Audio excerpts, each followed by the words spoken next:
It is repetition which makes for perfection. What would you advise me to how to develop my own style? Yeah, I was like the same boat as you. A lot of my art looked like art of my favorite artists, and I realized, oh, you know what? Maybe I'll just away the stuff that is influencing me and just kind of draw based on my own instincts, as kind of naked as that feels, kind of drawing without a net or security blanket underneath you. It proved to be the solution, which is to draw a lot, and to not look at everything. It's as simple as what you just kind of said. It's like, well, I keep looking at this reference and I want to develop my own style. How do I do that? Well, I would put away those references that you feel are over influencing your work, and just draw from your heart, kind of what you feel feels right at that given moment. Avoid the temptation of picking up your favorite bit of reference or art to copy something or to solve an issue that you're having. If you have a problem, figure it out yourself. It may not look great, but at least it's coming from your hand, right? And the more you do that, you'll get better as an artist, I think, or your ability to master things. What are good exercises to get into the habit of doing drawing? I would say drawing. I am a man of very simple thoughts, and the more you draw, the better you get at it. There's really no other. I wish it were like the more you eat pizza, the better you get at drawing. The more you play video games, the better you get at drawing.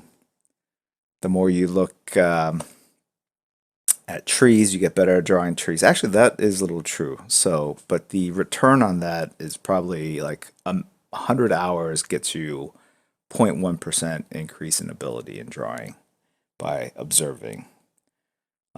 That percentage increases as you draw more. So you look at a tree, draw a tree, look at a tree, draw a tree, do that hours at a time. Then the ability to draw trees increases geometrically every time you look at a tree and as you draw more. Because if you don't draw at all and you look at a tree, I don't know if you will actually get better just by looking until you start drawing that tree. And you start, and the reason why is because it's like you haven't committed that tree to memory yet. So the more you look at it, when you draw, you have to actively recall what you just saw, and then you start thinking about trees, and maybe some of that information sticks. So the next time you look at a tree, you are reaffirming, confirming what you thought about, and you might even see that, oh yeah, what I thought was true. And you'll store that extra little bit of information, and you'll just start, remembering more and more. Any tips for beginners? Yes. Draw. That's right. Draw. See what happens when you sit down and draw. It's like exercising. Any tips on how to get swole? Is what I hear the kids say. Getting jacked, pumped. Not like this. Yeah, you have to go hit the gym, you have to sweat, you have to lift weight, and it's going to be painful. And it's not going to feel good, and you're going to give up. That's usually what I do. But if you stick with it enough, you will start seeing gains, as the kids say. You will start seeing your physique and your body change. And that improvement will build on itself, and you will get stronger. And if you do that for several months, you will really get into shape. But not everyone is in shape. Just look at humanity, because it's not easy. It's not easy drawing all the time. So I would say, find that inspiration. If the question then is like, how do you get inspired to do this for a living? I think you just have to. It's on you. That's why I said, don't thank me. Thank yourself, because you'll have done something that most people cannot do or have not done. if you're wondering what I just did there, it was like flat white, black, flat white, white, black. And I put these two kind of dark shadows right here. If you think about hair, unless it's completely flat in a plane, I would have kept it the way it is. But because it undulates, not unlike water, think about the hair as waves. So, right, so they basically undulate like waves. So the shadows kind of look like that, right? So if you have water,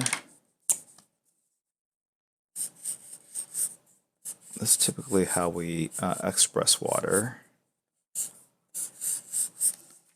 Yes. With light, the waves cast shadows onto each other.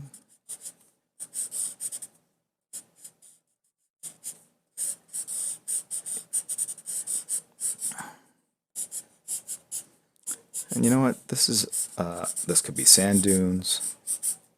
It could be water. And it could be hair.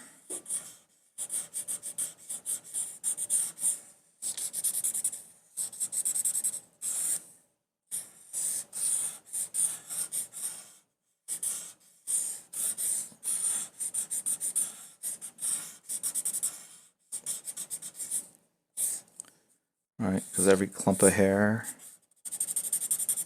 right, it's like it's a three-dimensional form, right?